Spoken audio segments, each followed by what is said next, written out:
अभी नीतीश राणे के बारे में बता रहे थे भाई। इसके अब्बा को क्या कहते पता है ना? नीतीश राणे के अब्बा को मुर्गी चोर। आपको पता नहीं होगा तो ये मुर्गी चोर का बेटा ये आके बोलता है कि मस्जिदों में घुस के मारूंगा। ये मुर्गी चोर का बेटा ये कहता है कि मैं ईद मनाने नहीं दूंगा।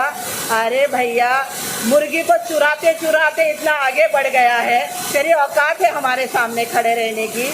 आज आसमा शेख इस स्टेज से आपके सामने ये वादा करती हूँ कि मैं इंशाल्लाह अगर मुझे जीत के आप लोगों ने दिया तो ये नीतीश राणे रामगिरी जैसे जो कुफ्फार है उनको इस मेरी कॉन्स्टिट्यूंसी में, मैं पूरे महाराष्ट्र मुंबई की बात नहीं कर रही हूँ, लेकिन इस कुर्ला कॉन्स्टिट्यूंसी में कदम रखने नहीं दूंगी।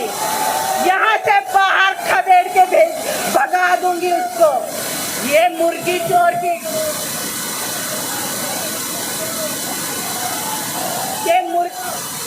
ये मुर्गी चोर की औलाद है। इनको हमने इनको इतना ऊपर बिठाया है, समझे आप लोग? हमने हमारी वजह से आज इतना बोलना सीखे हैं। तो भाइयों, आप लोगों को याद रखना है कि अभी आने वाला वक्त हमारा है। जो बीत गया वो खत्म, आने वाला वक्त हमारा है। हमको काम करना है एक साथ मिलकर। यहाँ पे जो मशाल पार्टी की जो महिला है उसने बहुत सारे कॉर्पोरेटर रहने के वक्त ऐसे ऐसे काम किए जिसकी वजह से हमारे को तकलीफ हुई है। जैसे कसाईवाड़ा के कब्रिस्तान के बारे में पता है आप लोगों को? उस कब्रिस्तान को अगर एक सिर्फ फुट ओवर ब्रिज मिल जाए तो जनाजा लेके जाने में बहुत आसानी होगी, लेकिन इन्होंने वो काम नहीं किया। यहाँ पे 40 माले की बिल्डिंग खड़ी है, लेकिन यहाँ पे ये कब्रिस्तान के जाने के लिए फुट ओवर ब्रिज 15 साल से नहीं बन रहा है। आप समझ सकते हो क्यों नहीं बन रहा है? क्योंकि कब्रिस्तान क्यों बन जाता है? कब्रिस्तान में किसका है? कहाँ? वहाँ पे कौन दफन होता है? कौन दफन होता है? जोर से बोलो, क्योंकि आज भी बहुत लोग सो रहे हैं। आज भी मेरे बहुत भाई सो रहे हैं। आज भी उनकी आंखें नहीं खुल रही है। बस उनको एक ही डर दिखाया जाता है कि यहाँ वोट डालेंगे तो वो होगा, ये होगा, ये होगा। कुछ नहीं होगा। यहाँ वोट डालो, हम ही आएंगे, सिर्फ हम आएंगे। ये वक्त है मेरे भाइयों। मैं समझ गई, मैं एक औरत, मेरा काम घर पे खाना बनाना। जब मेरे दिमाग में ये बात आ गई तो आप लोगों की नहीं आई है? आप तो बहुत समझदार हो ना? हो कि नहीं? समझदार हो ना? तो आपके दिमाग में बात नहीं आ रही कि ये डर गए? ये सारे जितने कैंडिडेट खड़े 15, मेरा नाम है एडवोकेट आसमा शेख। सिर्फ मेरे नाम से दहशत है कि जो हमारा कसाईवाड़े का जलसा था उसको इन लोगों ने जानबूझ के परमिशन डाल के कैंसिल किया। सिर्फ आसमा शेख नाम की दहशत, असदुद्दीन ओवैसी के नाम की दहशत, जनाब अकबरुद्दीन ओवैसी साहब के नाम की दहशत कि एक जलसे से डर गए। हमारे प्रोग्राम को हमने 4 तारीख से परमिशन डाला, पता है आपको? लेकिन उन्होंने पता नहीं क्या सेटिंग कर ली, 2 तारीख का लेटर बता के वहाँ से हमारे जलसे को इन्होंने कैंसिल करवाया। आज आप समझ सकते हो कि दहशत ही है, ये दहशत है। उनको पता है कि आज ये जो भाई है, ये जो बहनें यहाँ पे इतनी तादाद में बैठी है, ये पूरी तरह से जाग गई है। इनको पता चल गया है कि कोई वोट कहीं नहीं जाने वाला है, कहीं वोट नहीं जाने वाला है। इसीलिए इन्होंने अभी कुछ अपने भाइयों को लगा दिया है यहाँ पे जाके कानाफूसी करने, वकालत करने कि भाई ये, और कोई नहीं। मजलिस के बारे में कुछ गलत बोलने को, मजलिस के बारे में उनके पास कोई गलत बोलने को है ही नहीं। बस एक ही डर, हमेशा एक ही डर दिखाया जाता है कि मजलिस को वोट डालोगे बीजेपी जीतेगी, मजलिस को वोट डालोगे बीजेपी जीतेगी। ताकि इनके पास मजलिस के खिलाफ कुछ भी नहीं है, कोई एक चीज़ नहीं है जो ये मजलिस के खिलाफ बोल सकते हैं। मेरे भाइयों बहनों जो यहाँ पे बहुत देर से बैठी हुई है, मैं आपको और भी बहुत सारी बातें बताना चाहती हूँ।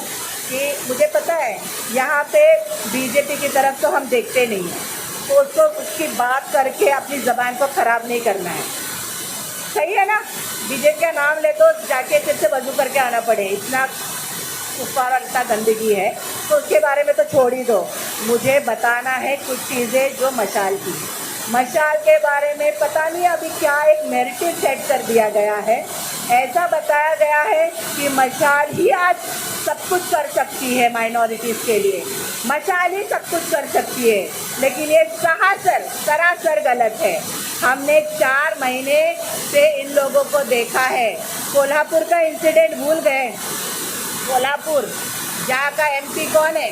कांग्रेस वाला है ना। वहाँ पे क्या हुआ था? मस्जिद के अंदर घुस के उसको शहीद करने की कोशिश की और 50-60 साल पुराने जो लोग रह रहे थे उनको घसीट के मार के भगाने का काम किया गया। पर यहाँ पे ना मशाल के मुंह से आवाज़ निकली, ना पंजे के मुंह से आवाज़ निकली, कोई कुछ बोला नहीं बोला, क्योंकि काम ख़त्म, पिक्चर ख़त्म। वोट चाहिए था, आके खड़े हो गए, बता दिया आपको बड़े बड़े पिक्चर कि भाई हम लोग सेक्युलर हैं, हम लोग यहाँ पे बीजेपी के खिलाफ लड़ रहे। अरे बीजेपी के खिलाफ लड़ रहे, लेकिन हमारे लिए क्या कर रहे? कहाँ है हमारा रिजर्वेशन भाई? 5% रिजर्वेशन, ये सरकार आती है हमारे से वोट लेके जाती है। हम सही में बहुत अहम हैं, हम जिस तरफ जाते हैं वही की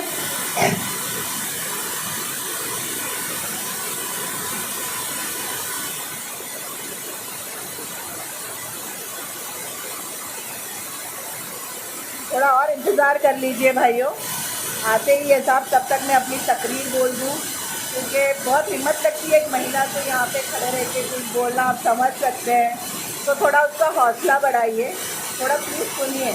मैं कैंडिडेट भी हूँ आपकी, तो आपको थोड़ा मेरे बारे में पता भी चलेगा कि मैं क्या बोल रही हूँ, मैं क्या कर सकती। मैं अपना तारुफ कराना चाहती हूँ, मैं एडवोकेट आसमा शेख, मैं गोवंडी से कॉरपोरेटर रह चुकी हूँ, मेरा मायका New Mill Road, Mary Immaculate की स्टूडेंट हूँ। फिर उसके बाद मैंने अपना बीकॉम किया, लॉ किया, उसके बाद पॉलिटिक्स ज्वाइन करके और साथ ही साथ लॉ एडवोकेट भी प्रैक्टिस करती हूँ अपना।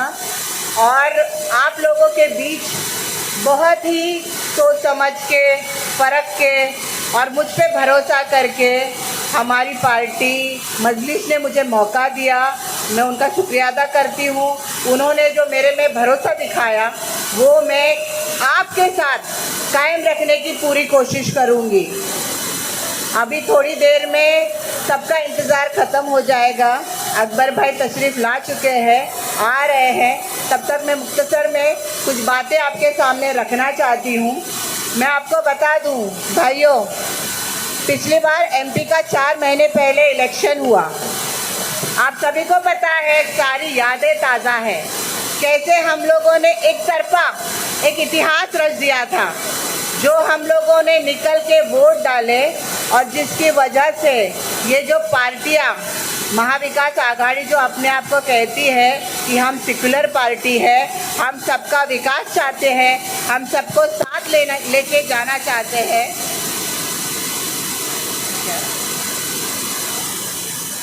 सबका विकास करना चाहते हैं, सबको साथ लेके जाना चाहते हैं। मुझे बताइए 4 महीने के वक्त के अब गुजर चुका है, वो दिखे आप लोगों को? जिनको आपने अपनी एमपी बनाया वो दिखे आप लोगों को? जोर से बोलिए।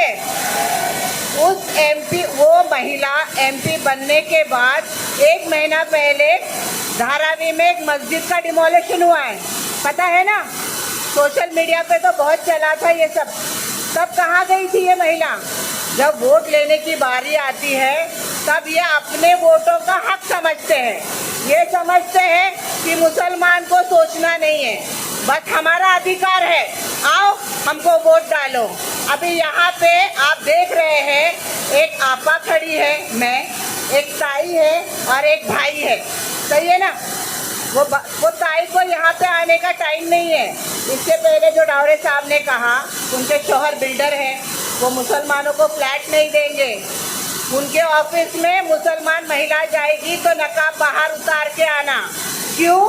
क्योंकि उसको ये डर है कि हमारी वजह से उसका दूसरा वोट बैंक नाराज ना हो। आज वो ताई के भाई, कुछ भाई है यहाँ पे ताई के, जो वकालत कर रहे हैं ताई की, इलाके इलाके में जा जाके ये मेरे भाई जो मेरा साथ देना चाहते हैं उनके पास जा जाके ये भाई वकालत करते हैं कि भैया वोट मजलिस को नहीं देना, नहीं तो बीजेपी आ जाएगी। अरे भैया, तुम जिसकी वकालत कर रहे हो वो भी तो बीजेपी की बहन है, बीजेपी से टूट के तो अलग हुई है कि नहीं? तो पहला देखिए तो आप किसकी वकालत कर रहे हो। आप मुझे कह रहे हो कि वो आपा को वोट नहीं देना, वोट बटेगा बीजेपी आएगी। अरे वोट बटेगा बीजेपी आएगी नहीं आएगी, मजलिस जरूर जीतेगी। क्योंकि ये जो है यहाँ पे इतने जो मेरे भाई आज खड़े हैं, इनकी ताकत है कि इस बार मजलिस इंशाल्लाह जरूर आएगी। क्योंकि इस बार कुर्ला 174 में इतिहास रचा जाएगा। इस जो ताई के बारे में मैं कुछ बातें बताना चाहती हूँ। ये 169 से कॉर्पोरेटर है। इस महिला ने कॉर्पोरेटर बनने के बाद क्या किया, जो नेहरू नगर से कसाईवाड़े को जाने का रास्ता था, जो हमारे बच्चे, हमारे बुजुर्ग, हमारी महिलाएं जो यूज कर रही थी, वो रोड उन्होंने बंद कर दिया। अभी दोनों ने मिलके, ये छोटी बीजेपी, ये बड़ी बीजेपी, छोटी बीजेपी, मैं मशाल को बीजेपी छोटी कहूँगी, ये छोटी बहन है, ये बड़ी बीजेपी की छोटी बीजेपी है। तो ये दोनों ने मिलके वहाँ पे रास्ता बंद कर दिया और लड़ाई कर रहे कि नहीं, क्रेडिट लेने की लड़ाई चल रही है कि मैंने बंद किया। आज इनके मुंह पे ताले लग गए, आज इनको हमारा वोट चाहिए। ये रास्ता बंद कर दिए हैं। आप सोचिए जीतने के बाद ये क्या क्या बंद करेंगे। सही है कि नहीं? सब कुछ बंद हो जाएगा, समझ लो। कोई वोट बटने से बीजेपी जीतेगी नहीं। इनका अपना नारा है। क्या नारा है इनका?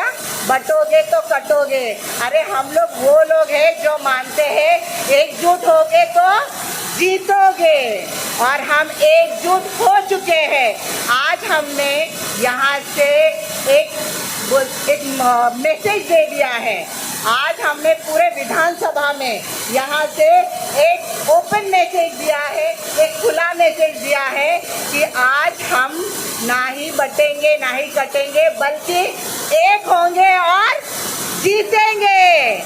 आपकी बार एमआईएम का आमदार, बोलो एक बार जोर से, आपकी बार एमआईएम का आमदार, आपकी बार।